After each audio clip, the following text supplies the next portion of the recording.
Hello, everyone. Welcome to Office Hours. As always, we gather here every day to help you learn about modern web-based production. It's the place where you can submit questions about media creation and distribution in all of its forms. You can do that 24/7. The simple rules are one question per submission. And remember, somebody's going to read it aloud, so construction matters. Try to keep the sentences clear and simple. If you can use our Mukana system, which is the back-end process that allows you to vote on the questions, it'll be great because that means we'll get to the most important, highest voted questions the quicker and spend more time on them. If you're watching this on YouTube, you can use this QR code that's appearing now to use anything that'll capture a QR code and get your questions into the mix for the show. So that's the simplest way to participate here. All that said, it's time to dive in. Guy, what do we have today on our first question? Paul Wallace from Austin, Texas asks, Friend is a $99 AI-powered wearable device powered by Claude 3.5 designed to provide constant companionship and access to AI. Useful or not? And there's a link to a Wired article. Jesse Kester is going to start us off this morning. Jesse? I feel like loneliness is the emotion that makes people most malleable. Like you can change people's behavior the easiest when they're experiencing profound loneliness. And I imagine devices like these will be very effective in pushing back against that phenomenon. And I think they could be very, very useful in senior living homes for people who just need a little bit of companionship but don't have access to that immediately. Nice take. Jeffrey? The wearable race is, well, it's always been going. It's going a little bit more nowadays now that we have that ability to do that. You still, in most cases, I'm guessing in this one, you'll still need a phone attached to the device for it to work.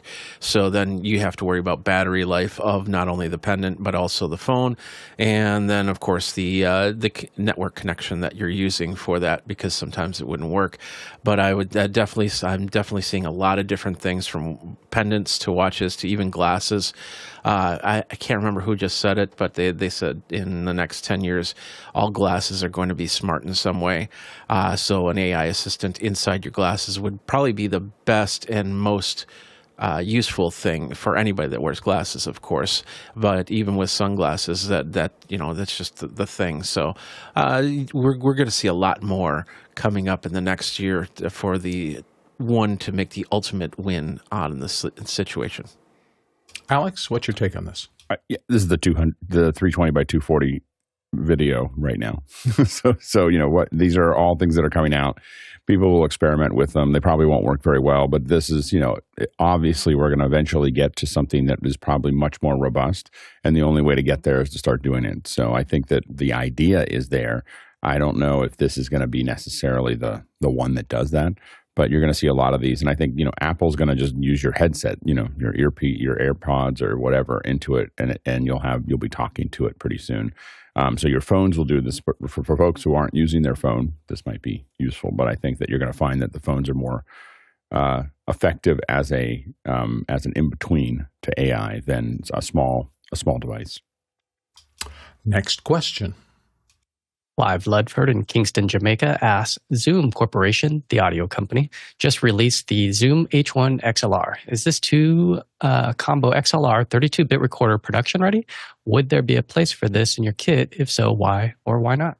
Jeffrey Power's going to start us off. Jeffrey?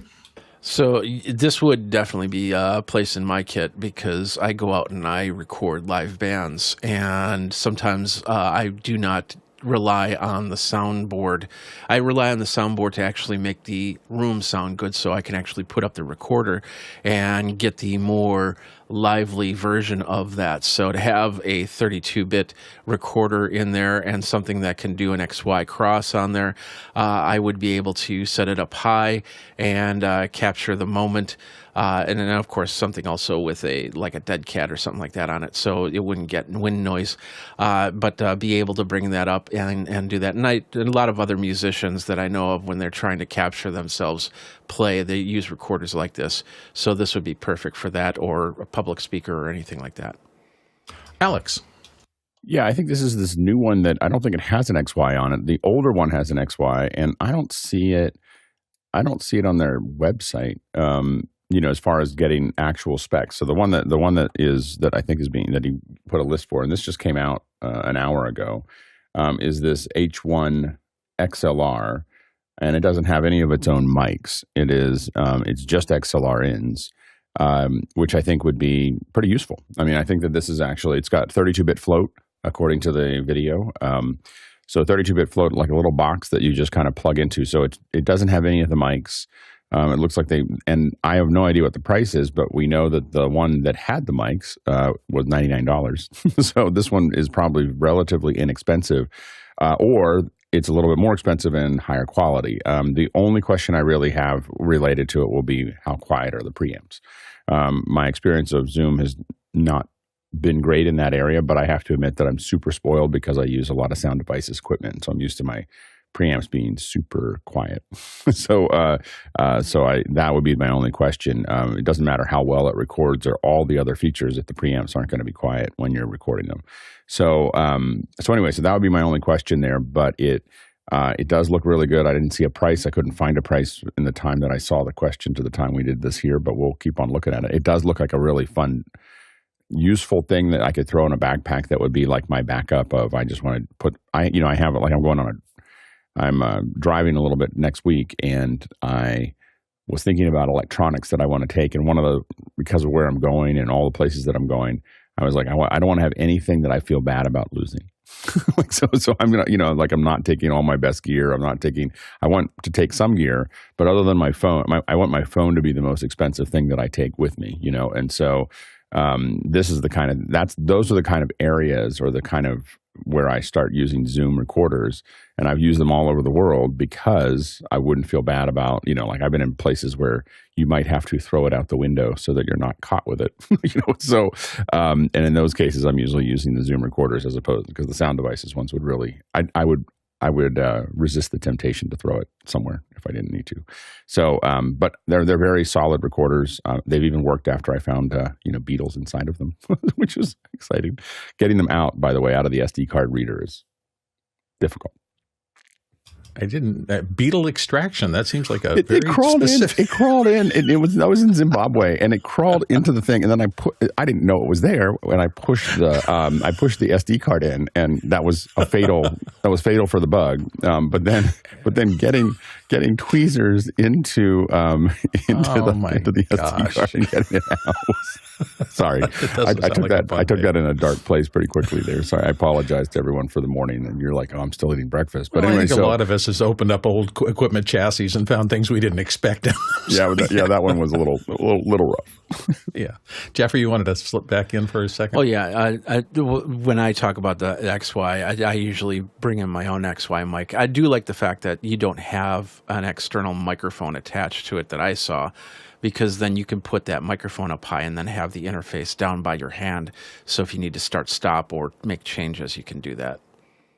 This isn't directly related to that, but I have been surprised in watching some of the Instagram and YouTube videos lately about people at concerts just holding up their phone. And what's impressed me, it's not all the way there, but they're better than it used to be. When we used to hold up some kind of portable device at any kind of concert, it was really questionable whether you get anything, particularly that big bass energy, and the rest of that used to really overdrive and make the audio unusable. Now I'm seeing a lot of things where it's listenable. It is not hi-fi stereo, but it's listenable, and that really surprised me, is how much that's gone. Alex, you wanted to weigh in, and Guy? Alex? I still haven't found the price. I didn't find the website. So here's more detail here. So this is what it looks like here. It does look like, and I will say that Zoom has gotten, their construction quality has gotten better and better over the years. And so it'll be interesting to see here. But again, 32-bit float. You can see him using the recorder with a microphone there. It does, it looks like a pretty interesting recorder. I could definitely see myself throwing this into a backpack as a backup to the other stuff that I have. I don't see myself using it the way this guy's using it here. That's a deep sound devices territory for me. but having it as a backup or as something that I can just have in my bag all the time could be pretty interesting. There you go. And Guy. Yeah, he says, so why not? Why not? Because I have the F series, which is more the professional grade. So the H series is more the consumer grade. F series, now I've got MP style batteries. I could put a battery internal. I could put a USB-C PD power on it. I've got 6 inputs. I've got time code. I've got 32-bit float. And I've got the Bluetooth adapter that will allow me to control this and see levels with my iPad. So this thing rocks. So for the money, I would just step up. There you go. Jesse Kester. When I started using Zooms a decade ago or something, it felt like every device they released was a minor variation, design-wise, aesthetically, of the other devices in their line. It's great to see how far off the beaten path they've gone with the shapes of the devices. Next question. Douglas Carmichael asked, several of my audio plugins, EQ and Dynamics most noticeably, have an oversampling parameter with settings from 2 to 16x. What is it, and when would you use it? Alex Lindsay. Yeah, so when you start doing processing, oftentimes, if you can, you want to process that in a higher sample rate. So basically, your samples are happening at, let's say, every 48,000, 48,000 of them every second. The issue that you get into is that those samples, it may sound great that you have 48,000 of them, but they're still blocks, and so when you start doing effects, you don't want to do them inside of at the same resolution. So if you're going to do a lot of effects, what you want to do is theoretically increase those and oversample it, create more samples in between. Now, this is CPU intensive, so if you do it, you need more and more powerful CPUs to do it, though audio is a relatively simple one to manage. But that oversampling means you're doing all your work at a higher resolution, and then you're sampling it back down. So when it delivers it back to your DAW or whatever it's handing it back to, it's going to hand it back as the same sample rate, but all the work is being done at that higher sample rate. And that's something that's common in video as well. We'll oversample, we'll work at a higher resolution than what we're going to go to. We'll work at a higher, deeper color space, deeper containers, so that we don't lose anything while we're working, and then we put it back into where it needs to be. Guy, you wanted to slip in? Yeah, Alex, I got a chance to test the Apple Vision Pro in the Apple Store yesterday, and in that demo with the 2 turntables, they had an effects, and you can go not on the XY, but up, down, in, out. Did you happen to play with that? I haven't played with that. What app was that? It's the DJ app that has the 2 turntables. I have that app. I haven't played with it very much. Yeah, there's an effects category. Yeah, it has depth to it. So you can go up, down, in, out, and it's like a cube that you can go into on 8 different effects. I was like, this is the future. This is very Minority Report. It was really cool. Is that Algorithm's DJ app? DEJAY app?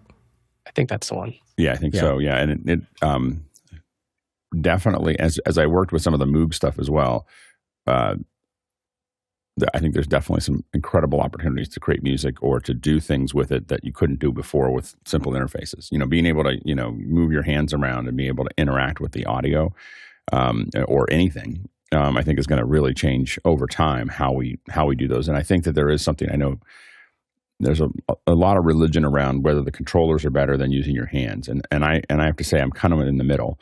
There's sometimes where with the MetaQuest, I like the controllers because I like to be certain. Like when I push this button, it's going to happen the way I want it to happen.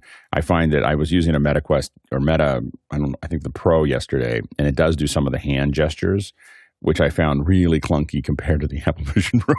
I was just like, where's my controllers? It just did not feel like it had this little arrow and it did a bunch of things. And it just, because it doesn't do the eye tracking, it was super painful to use. So I wouldn't, on a MetaQuest, I wouldn't use the gestures at all.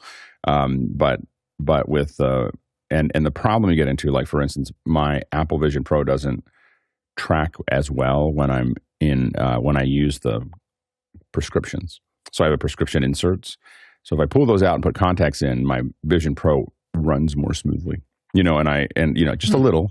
But the thing is, when you're using the interface all the time and you're going like this and everything else, it is, you do notice it, when it's not tracking perfectly, because what happens is you're looking at a button and do I look at this button or this button? And that's when buttons are close together, you start to notice whether it's tracking perfectly or not. And I find that with my prescription lenses, and I have thick prescription lenses, by the way, so it's probably not for everybody, but mine are bad. My eyes are bad. And so through that, I find that I'm not getting quite the same experience. But anyway, so I think that, but I do think that as that gets better and as the resolution gets better and as people start building more apps around it, we're going to see people playing music like this, doing stuff and they're playing a new instrument that didn't exist before.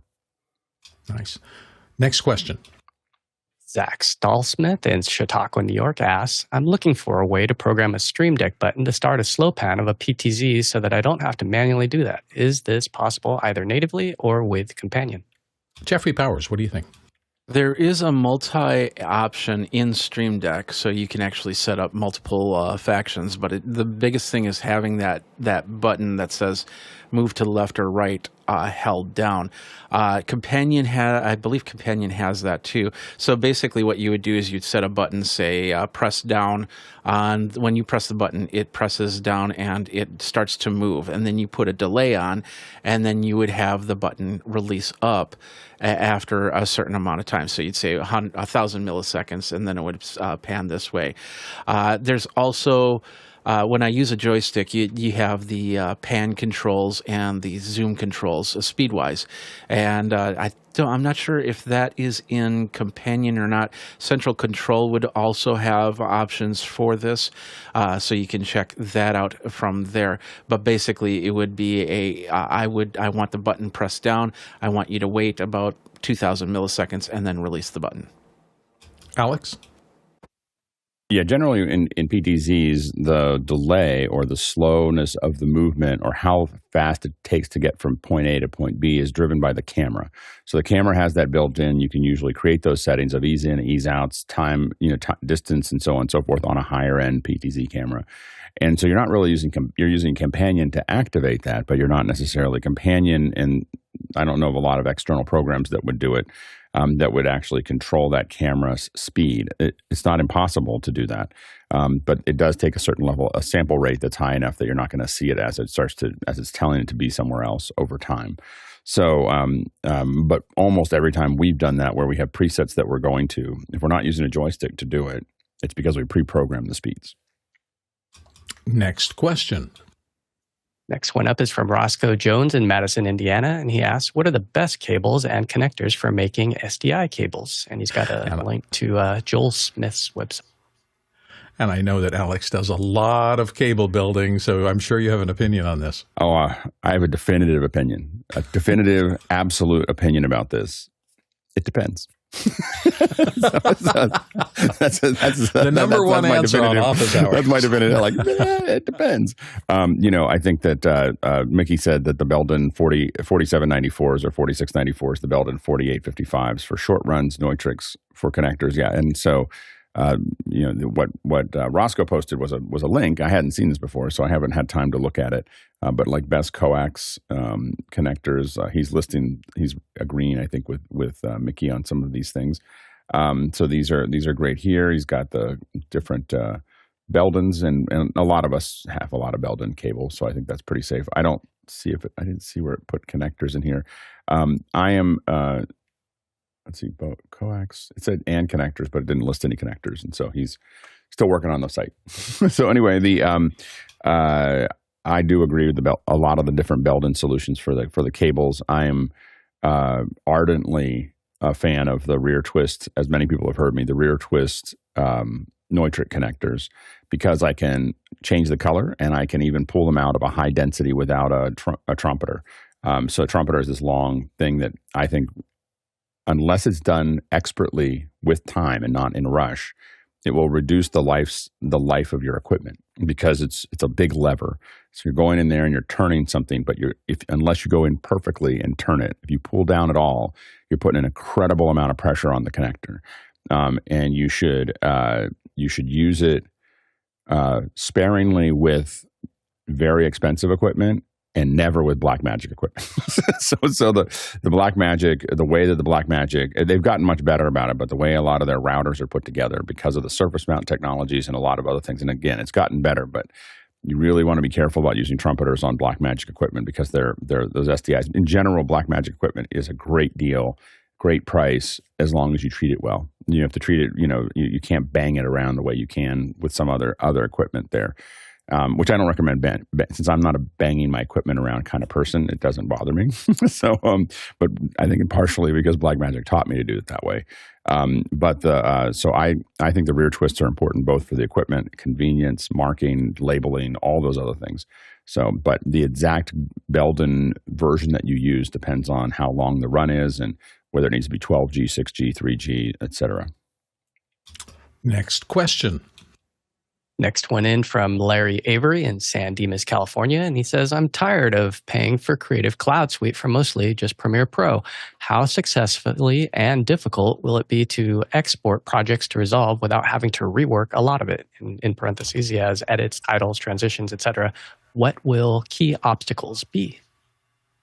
Jesse Kester is going to start us off here. Jesse? The first thing I would do in this process is kind of broaden the definition of successful as much as you possibly can. What you're going to want to do from Premiere is export a Final Cut Pro XML and then import that in DaVinci Resolve. And to set yourself up for success, take your timeline, bash it all down to one video track. You don't want like 17 different video tracks with transparency on each of them. Minimize the number of transitions. When we're doing this, we consider a crossfade to be adventurous.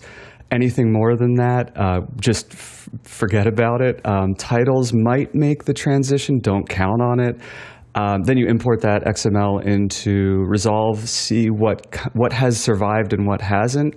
And if you don't like those results, I think you can from Premiere. It's been a while since we've done this, but you could probably export an EDL and import that as a timeline into Premiere. Again, you just want these timelines to be as simple as possible.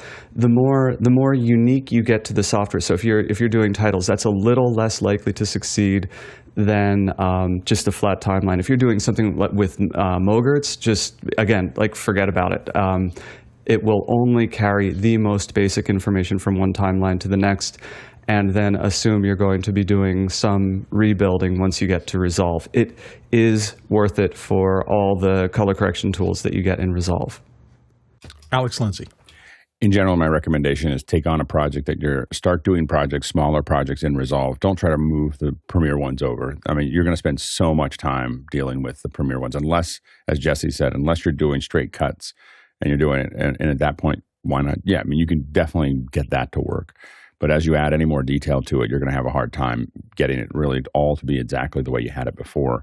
And so I would recommend the way I make a decision about what I don't edit in Premiere, but but I make a decision at the beginning of a project that I'm going to edit this in Final Cut or I'm going to edit it in Resolve. I'm very binary in how I'm going to put that together.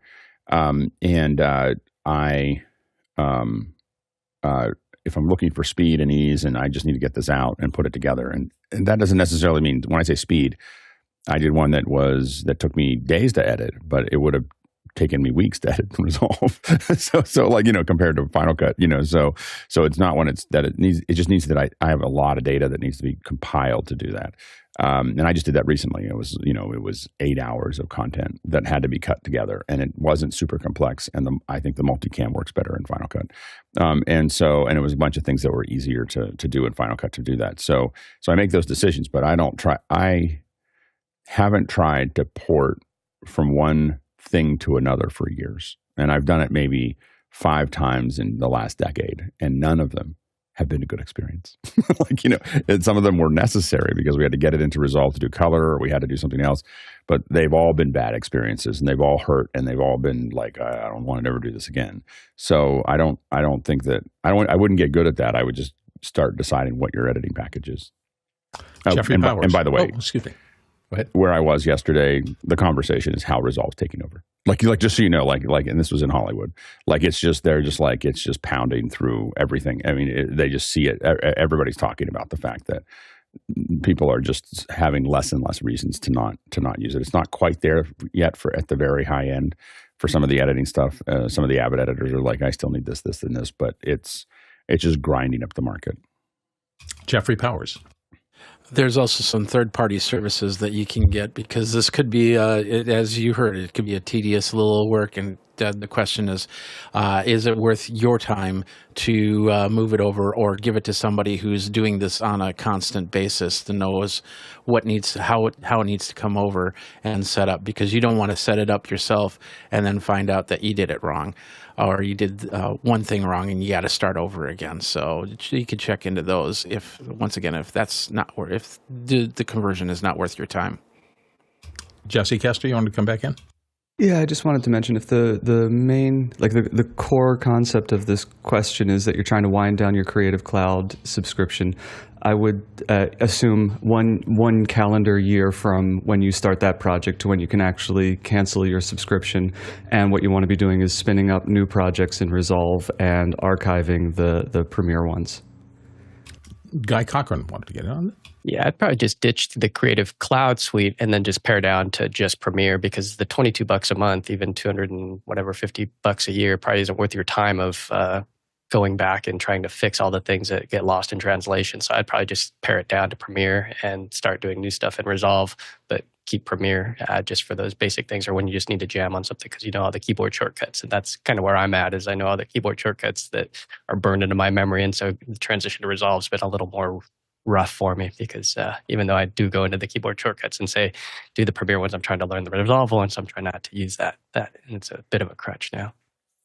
Alex? I was going to tell you that, hey, you can change them so they have but I'm doing the same thing where I did the first project where I said, do all the shortcuts as Final Cut, and now I'm doing all the Resolve ones. So, yeah.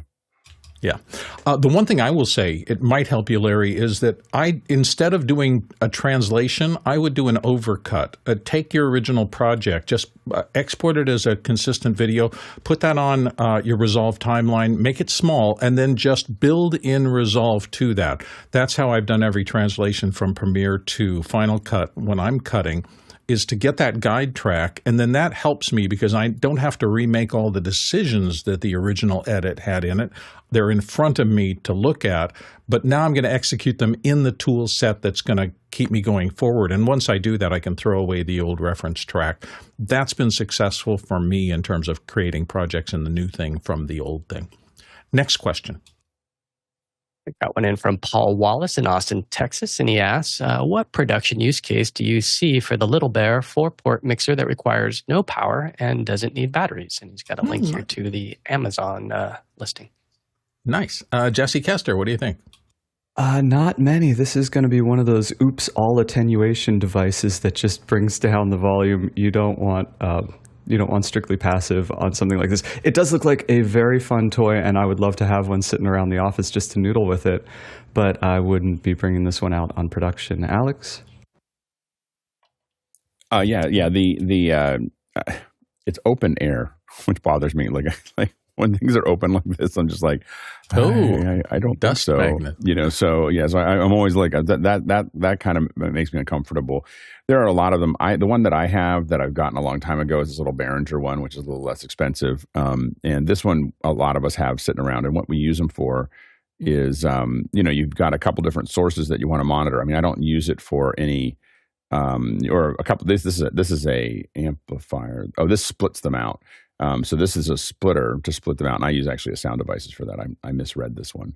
But what I use for, let's go back to the other one that I was looking at here.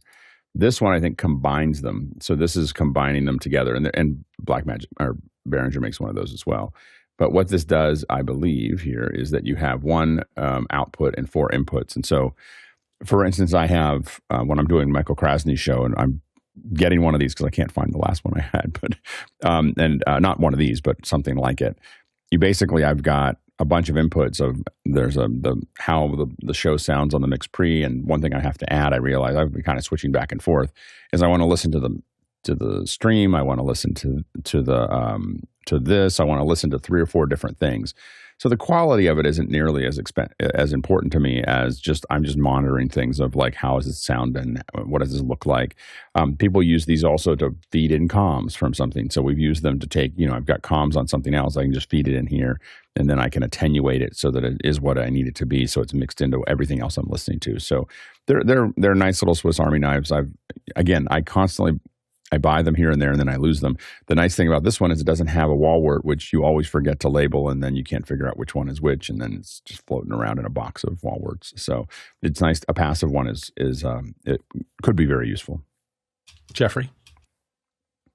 So this is basically a little mini audio mixer. Most likely, a headphone mixer is what I would look for. And the open design, I'm not a big fan of. I would definitely put a cage on there.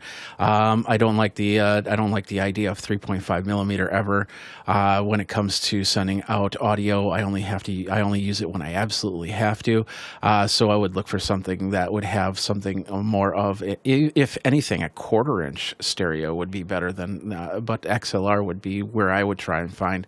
There's many different options. You go up on Amazon and look at the competitors for the Little Bear, and you'll see several for the exact same price, and they'll have a couple more. Some of them will have a couple more features to them.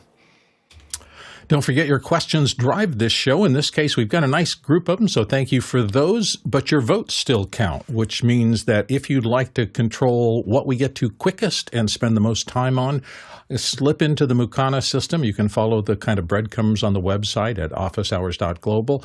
And if you are in the back end like that, your votes do count. So make sure that you register what you'd like us to talk about more quickly and spend the most time on. Next question.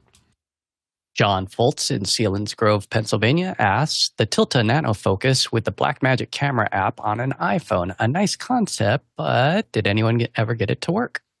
Alex, do you have any experience with this? Yeah, I was not successful. I've got two of them trying to figure this out, and I was not successful at it. Although CJ and Chris and others have got it to work just fine. So what this will do is it will integrate with your Blackmagic Camera, and you can use it to control. I think zoom and focus, but definitely focus on the camera. So you can sit there and affect your focus to it. I don't know what is different about the way I set mine up, but I could, and then I sent one back to CJ saying this one doesn't work. CJ sent me his because it was working for him. I got it. I couldn't get it to work. And then I sent it back to him and he got it to work again. So it's something with me. I'm the problem, but I don't know. I haven't been successful at using it. And I think after a while, I have a NATO mount on one of my things just for it, but haven't been able to get it to work the way I want to. And I think maybe I just haven't spent enough time on it now. I kind of gave up on it in April. Jesse Kester. Not unique to you, Alex. I don't think of those nano focuses or any electronic follow focus device as a hobby. That's like a job that you really need to put the time in for it to be a permanent part of kit. We have never gotten one to work, and we always just went back to other solutions. But the people who do have them working very well. It's one of those times when those geared focus controls that are pretty much mechanical feel a lot more comfortable with fly-by mechanics rather than fly-by-wire. Next question. Douglas Carmichael asks, I just discovered this video of a church front-of-house engineer using the Apple Vision Pro for displays at front of house. And in parentheses, he says, show timer, etc. Thoughts? And he's got a link to a YouTube video here. Alex, you considered that? It's not something I would do, but at the same time, I can see this somewhere in the future as something that someone else might, that people could be useful for. So what they're doing here is they have a lot of I think that they're still running their mixer. So this is kind of passing through. So I'll play this video so you can see him looking around here. So he still has a mixer, and you can see a Stream Deck down there. But all the, a lot of the other interface pieces that are here, it can, a variety of other tools are kind of, he can look up at the decibel meter. You can see him looking over at timers. So he's put things into it that are there, but he's still looking up and down on, so he's got extra monitors basically. I think that in general, I would be using monitors if I was doing production. Like I think that and I don't know if he really, this is a great YouTube clickbait. I don't know if he really does real shows with this all the time. If he does, that's adventurous, but if he, but I can definitely see doing it. Going, this would be a really cool idea, and then you record it and post it on YouTube and get a bunch of views. So that's I've done that. I've done it. So, Guy Cochran. Yeah, I saw a producer doing this at a Fortune 5 company locally, one of the biggies, and I thought I looked like an idiot. I was like, I would not be doing that in front of the client. I just was not shaking my head. The X-Real Airs they're way more low profile. But I mean, he was doing this, and I looked over and I was like, "Hey, dude, you need it on comms. Like, get off that thing." Jeffrey Powers. And a lot of front of house people that I know of don't like to have distractions like screens like that in those places. Maybe if there was like a little strip underneath that just went right above the soundboard that told you different things that the board wasn't going to tell you, then I could kind of see this. But as Guy said, it's a question of how professional do you really want to look when you're running front of house. And I don't think we're there yet with Vision Pros or any other AR glasses that make you look like you're focusing actually on what you need to focus on, and that's the stage. Next question. Peter Moore, Auckland, New Zealand, asked, Dr. Mix reviews and plays a lot of synths, keyboards, etc. How would someone like him connect all those synths, drum machines, etc. via MIDI into a Mac? Dedicated MIDI hub or something daisy chain? Question. Alex, do you I know? think we need to get Nick. I think we need to get Nick Bat back on. Nick Bat, yeah. So this is a Nick Bat, or there's to see how he puts all those pieces together. Carl would be another one that might be a good person to have on. So we'll see if we can get them back on. It's probably a good MIDI a MIDI day would probably be good. Yeah, we haven't had MIDI Carl second Asmussen hour. in here in a while. We need to get him. We need to drag him back on board for a little bit. That'd be cool. Next question. Roz Humphreys in Comox, BC asks, my question recently on variable ND causing color warp banding on my iPhone 15 Pro. This was a K&F ND filter hacked onto my iPhone via the MagSafe. Any ideas for AI to correct color? And she's got a link to the YouTube video. Jesse, do you have any ideas for him?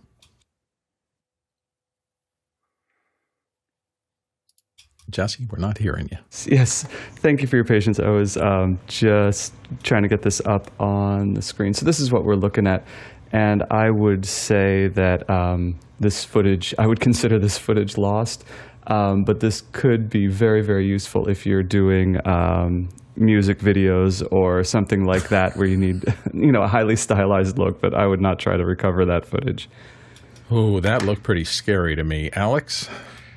So the way I would try, I don't know if you can recover it. It's a pretty rough setup. But the way I would probably try to do this is first pull the Luma information out. So you take the Luma, so you can convert it where you take either one of the channels or you can convert to Luma. And there's a bunch of different ways to convert to Luma inside of a lot of these different tools. It depends on what you're using. But take the Luma information. So you just want the black and white information because the color is throwing it all off. But there's also some exposure issues. So then I would also take the color and what I would probably do here is I would blur the color and then I would invert it and apply it back and set it as a hard transition, a hard light transition or soft light transition. And I'd play with that a little bit to see if I can't get the exposure right. Now, then you have a black and white information that is the exposure. Then you're going to have to probably build, in this case, if you really needed this footage, you'd have to probably, then try to figure out how to rebuild the color. There are AI tools to do that. I don't have them off the top of my head, but to look at an image and go, oh, well, this is this color, and so on and so forth. Those are colorization tools that would potentially pull that back out again. Getting it to black and white, correcting the exposure, and then using AI to recolor it might be more successful than trying to have it try to move through this. That's the only, looking at the footage, that's the only thing I could think would work there. Yeah, what scared me in looking at that were those transfer zones where it was not a hard cut between the three different color profiles, but a transition going from one to the other. Recoloring that would be a little bit of a again, that's why you want to get rid of all the color. Yeah. and then try to put it all back in. Trying to fix the color will be very difficult. This is, by the way, why our video village, when we're doing productions, why the video village is so important is because a lot of times we're looking at most of that footage either right after it was shot or in real time while it's being shot, and we're making those corrections all the time. I had a pretty large movie, rented my camera one time, and they shot the whole day slightly out of focus, and of course blamed my camera for it. I don't know. I was like, okay. They're like, your lenses have to be recollimated, and I was like, okay. We ran it up against charts. It was fine, but they chose. I had brought all the tools they needed to have a video village, there. And they were like, oh, no, we don't need that. Their DIT was like, I got it handled. I don't need to do that. And I was like, you might, this might be useful. Like if you're not looking at a giant screen of what you're doing, you may have you may not be able to see critical focus. And sure enough, it was a very expensive day. So,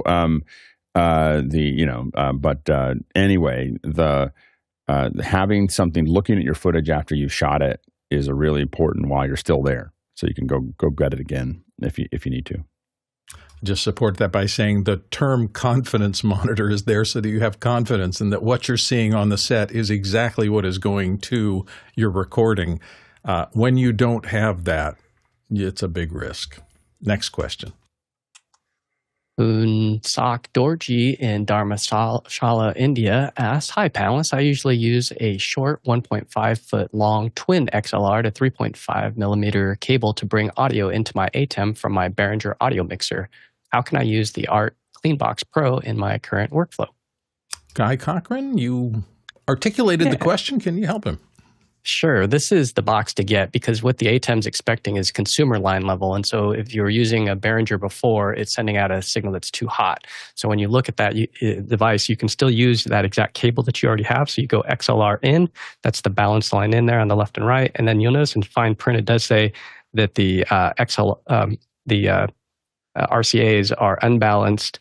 And then you can kick that back out as consumer level. So that would be the device to get. It's only like $88. So for anybody that has an Atem that's trying to pull in stuff from a Behringer, that's the device to get. And then in the Atem software control, make sure you have it on line level and not mic level.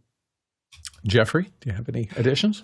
So I'm not a fan of ART. Every art box that I've ever gotten has failed me, and so that's personal opinion, but there are cheaper alternatives, and Behringer is one of the cheaper alternatives with the Ultra DI, because then you can make the changes on the box and bring that in. Not only 3.5 millimeter, but some of them do have multiple options to send them out from there. Next question. Next one in from Paul Wallace in Austin, Texas. And he asked, Chromecast is going, gone. Makes me sad. But wait, here comes a new TV streamer, and I can get it in Olive with an Ethernet port, and it goes under the TV. It's got a link to a YouTube video. Alex? It looks pretty nice. This is what it looks like here. Here's your, this is the new streamer. It's in 4K, and here's the other, I think the darker one there. And it's only $100. So I think that it supports HDR and Dolby Vision and Atmos. Which is good for something outside of the Apple ecosystem to actually support it properly. So anyway, so it looks very. If you don't have an Apple TV, it looks great. I think that it's. I've kind of ceased to try to experiment anymore. Like I don't really. I mean, I had all of these for a while, and I haven't really kept up with all the different ones because I just am too embedded in what I have, and it's just too much trouble to go back and forth. So I don't really. It's not really something that shows up for me as an Apple TV user. But if you're not an Apple TV user, I think the Chrome solutions are probably the best ones. Next question. Zach Stallsmith in Chautauqua, New York asks, I'm having trouble with auto tracking on PTZOptics cameras. It focuses on the person and then just goes haywire and points at the floor. Any calibrations I'm missing? Jeffrey Powers, do you know?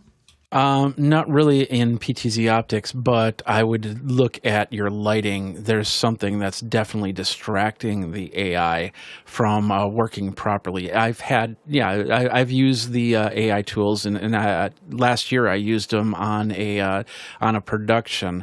And of course, when you do that, you just got to be at the ready for when this thing decides, hey, squirrel over there, and then bring it back to center.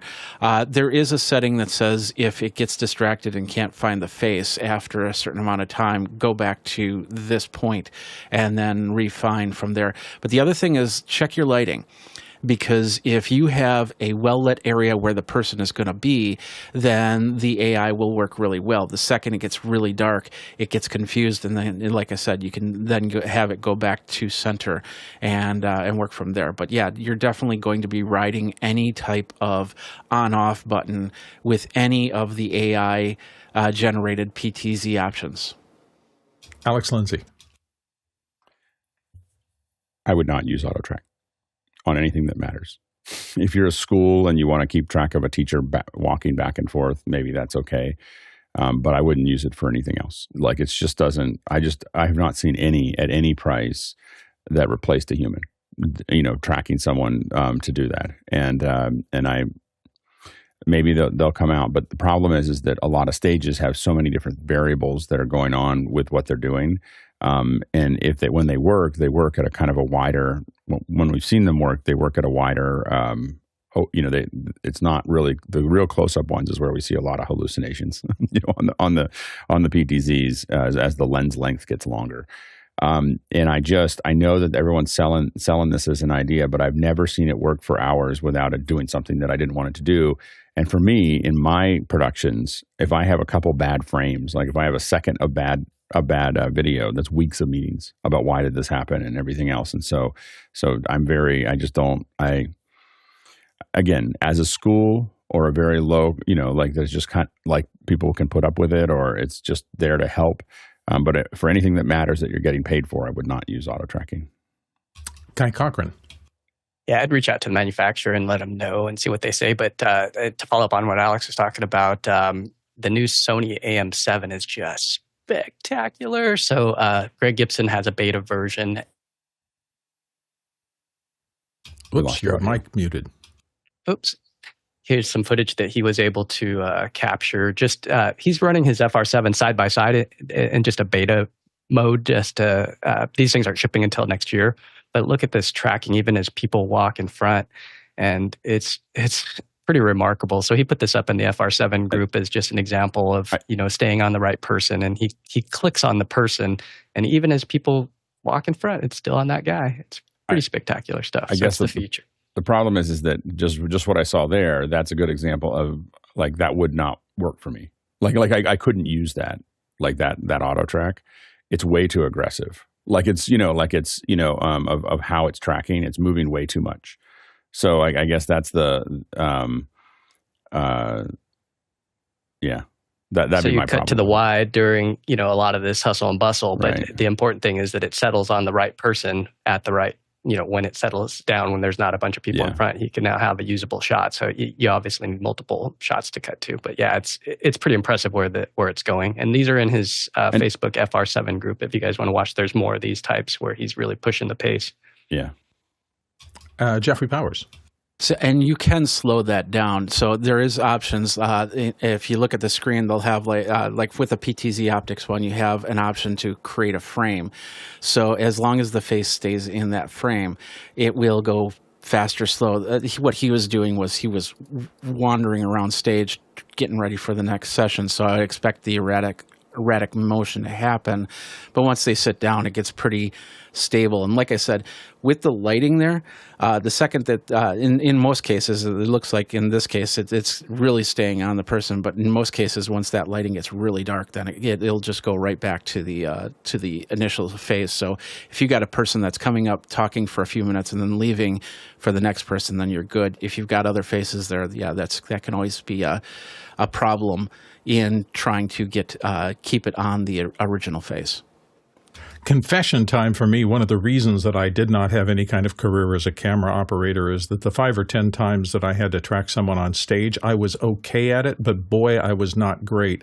The attention and the presence you have to be a good camera operator for a long throw stage camera, to me, is something beyond my capabilities to anticipate where people are going to move next, particularly in terms of them.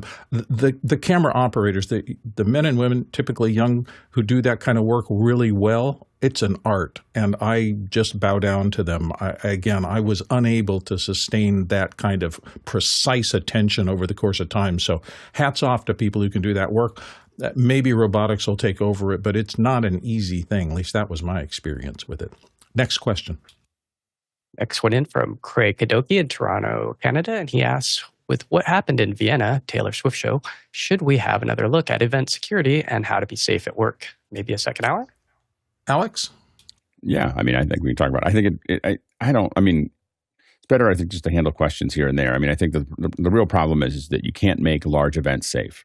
You can make them safer. But you can't really make them safe. They're very porous. You have 50,000 people showing up, 60,000 people. I mean, we had a former president of the United States, shot, and that was with Secret Service, you just have to know that when you go to a large, it's one of the reasons that I tend not to go to a large venues is because I know too much about where all the pores are. And so the thing is that, what you need to do is make it difficult enough that you have to plan it. And when you have to plan it, you have to call each other. And then when you call each other, then the NSA sees you. And that's how this stopped. I don't know how it's up, but my guess is there was signal intelligence that allowed them to figure out what was going to happen, and they canceled they canceled the events. But the bottom line is that signal intelligence is the only way that you can secure over the long term large events, and that is going to be harder and harder and harder to do. And that's why when you see all these governments trying to say don't lock us out of everything, the reason they're concerned about it is because they're concerned about things like this. It's because they know what I just said, which is that you can't really secure a large event. Jesse Kester? And just a little bit of context. So what happened was there was a credible terrorist threat on her Vienna shows. There were 3 shows planned. This led to the cancellation of the 3 shows, and on further investigation, they did find materials for making bombs at the person who made the threat's house. So it was very credible and very avoided. I would consider this a successful cancellation of those concerts. And most likely, the person who did this is probably vacationing now in a small country somewhere in what we call a dark site. There's probably sun, but not where they are. Next question. On that note, comes in from Douglas Carmichael. Has anyone ever used Dante Via? What use cases have you found for it? I mean, we've discussed it here. Alex, what's your take? None. We love Dante. Love Dante Virtual Sound Card, love Dante hardware, use it all the time. Via has not matured enough to make it useful. It's been just too chaotic. Next question. Unsak Dorji in Dharamsala, India asks, hi panelists, can I use SPX for LowerThird and Zoom business account? Thanks. Alex? You should be able to do LowerThird. You should be able to, it's just a matter of signing up for it. I would definitely sign up for it, download it, and it should then allow you, it's if you have control of the account, you should be able to set it up where you can use it. So I think that you may have to talk to your administrator to get it if you don't, to order it. But otherwise, you should be able to do it.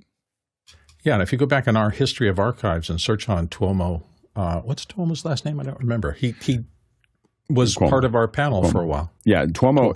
You can find Tuomo also on Discord. He's very responsive. I think we have an SPX channel. So, but either way, you can find him there, and he will definitely help you. Yeah, and that may help you directly. By the way, the question was whether Dante is a company. Audinate is the company that makes Dante, but we love that feature of what Automate, and almost everything Audinate does except for Via.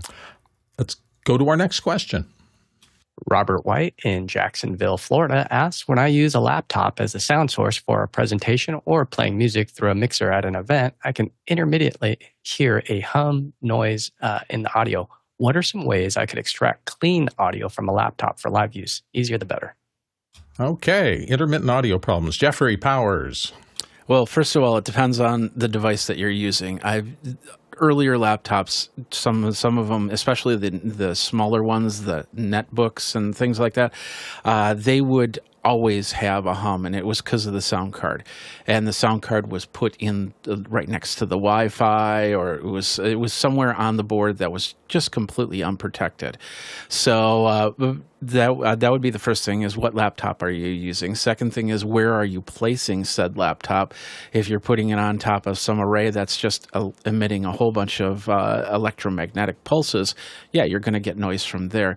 The easiest way is if a laptop has an HDMI port, you could use the HDMI to send it to something that would convert it into audio itself, and then you have the audio process out of there. Or setting it up with if latency is not a big issue, you could set it up with a Bluetooth device, but then you're worried about wireless connection from there. But the last thing I would suggest is it's an old trick, but ferrite cores were used on cables, so they would help take the hum out of a lot of different devices, and bring that in there. Guy Cochran. Yeah, I'd get a Synex SoundWire. This is on Dave Ratt's site. This is a USB-C to XLR, and basically it's 192 kilohertz, 32-bit sound. So you play back directly from the mixing console. You got balancing and isolating transformers housed in the gold-plated Neutrik XLR connectors. The DAC's embedded in the USB-C cable. That's the way to go. Not cheap, but more expensive, friends. Next question. I'm sorry, Alex. Did you have something to follow up? Yeah, I didn't. I just got skipped. That's all. The problem is you can never, ever. I just want to make sure we're talking about a lot of features and all of things. Never use the headset output of your computer. That is the headset output of your computer. You know, the little headphone jack, the little 1/8" jack. That is unbalanced. Never use unbalanced anywhere in your pipeline, not even for 6 inches. Like just don't use it. And so you have to find something that is going to take USB out of your computer and turn it into balanced.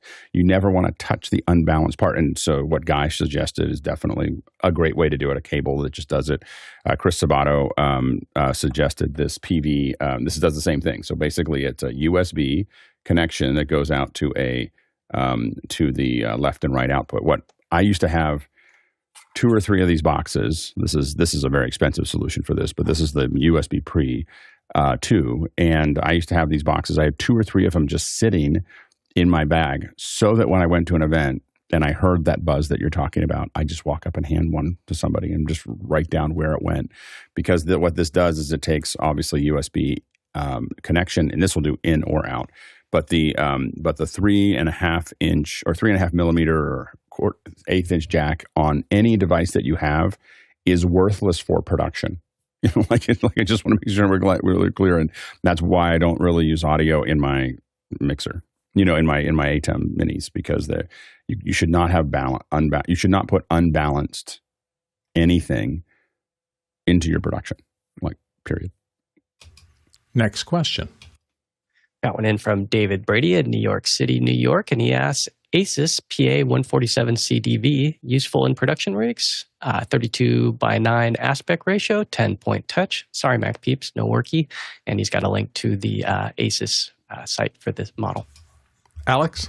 It looks interesting. You know, Bo Cordo got into one that was a little longer, and I bought that one and played with it a little bit, and I really wanted to use it. And ironically, the Mac was able to see the resolution that it had. It was like 1400 by 300 or something like that, and it figured it out. And so it actually worked. I just couldn't, and now I wasn't trying to use touchscreen. And what I want to do is put a couple meters on it and do other things like that, and just never really figured out where to put it is what became really the problem. But it looks like a really interesting. So what this is I don't think I have the picture of it right here, but it's a very long, small, it's a 14-inch, so it's very wide and long. And so I think as adding another feature to it, I think it's not a bad solution, but you have to figure out really what you're going to put there. It's most likely going to be some kind of meters or information. We have all sorts of things happening this week. Don't forget, after the show today, our regular Thursday schedule. A little bit of a change here. Just Oliver Breidenbach's Mimo Live Lab is going to take place starting at 11 a.m. Pacific Daylight Time. We also have our panelists meeting on Thursday, so if you're interested in joining office hours as a panel, that's part of the meeting that you can take care of today. On Saturday, we're going to have an hour of Q&A for you, just our standard thing. Now, for those of you who kind of follow the back end of office office hours. We actually use a kind of a different system. It's a partial test and partial thing. So if you want to get on and kind of explore office hours a little bit, the Q&A thing on Saturday will help you, as does the introspection day on Sunday. That's where we kind of spend a little more time talking about the philosophy of how the show is put together. You can ask questions about the back end, why things are structured the way they are, why we do the voting system, and ask kind of questions about the internal processes of office hours. That takes place every Sunday. Monday night, Extra Hours is coming around now. We just started doing this. We use a different production pipeline for that as well. It's a test, but it's been really interesting. And last week, or actually this week, just this last Monday, we did the first All Vision Pro show that's turned out to be very interesting. So as always at Office Hours, we're trying to push the edge of technology and see what we can figure out. Tomorrow, our Friday show, CJ Covell will be doing a look at vintage gear. Most of us have tech in our garages that might have been mission critical at some point in our careers and maybe not so much anymore. Maybe some antiques we collected along the way. Vintage gear is going to be our topic for tomorrow. And it should be a lot of fun to talk about. So if you're interested in vintage gear, if you have some things, you want to take some pictures of them, come into the show. And hopefully our panelists will have some. I know I'm going to use the single oldest thing I have tomorrow, which is from the 1920s. We'll be right back.